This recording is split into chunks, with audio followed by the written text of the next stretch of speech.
Ça, c'est un cadeau, on s'en est jamais servi. Encore 2 paquets de vis rachetés parce qu'on en avait besoin et qu'on en a encore, on en a déjà. Là, c'est tous les CD, par exemple, dont on n'a plus l'utilité. Ça a jamais servi.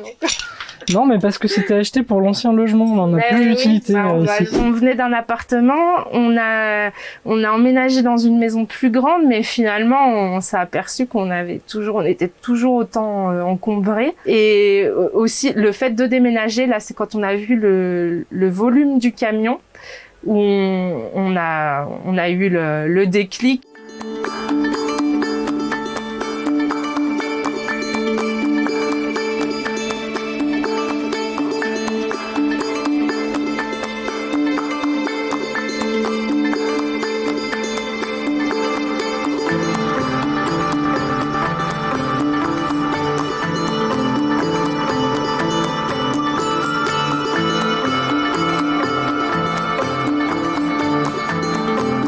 Aujourd'hui, c'est la 3e journée, c'est notre journée désencombrement. Je vais voir avec vous où vous allez mettre les objets que vous avez mis de côté. Puis si vous avez un petit peu des choses sur lesquelles vous hésitez, on va en parler ensemble et puis on va essayer de trouver des solutions. Cette campagne de l'ADEME a été divisée en plusieurs journées. Donc la première journée a été de faire connaissance avec le foyer. La deuxième journée, nous avons choisi une des 6 catégories et nous avons fait le tri de cette grosse catégorie.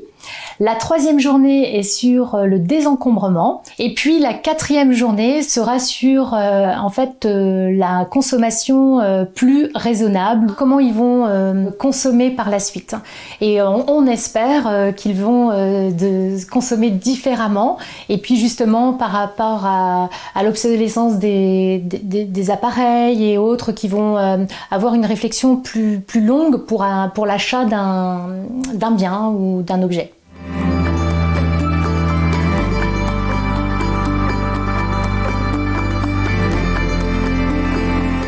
C'était un peu comme un marathon en fait. C'était intense. Les conseils qu'on applique au quotidien, c'est de faire sortir un objet quand il y en a un qui rentre. De se concerter avant d'acheter un objet. Voilà, de bien réfléchir l'achat, de se poser les bonnes questions et de voir aussi si on ne peut pas faire autrement. Par exemple, est-ce qu'on ne pourrait pas le louer ou l'emprunter plutôt que de l'acheter si c'est quelque chose dont on ne va pas se servir souvent.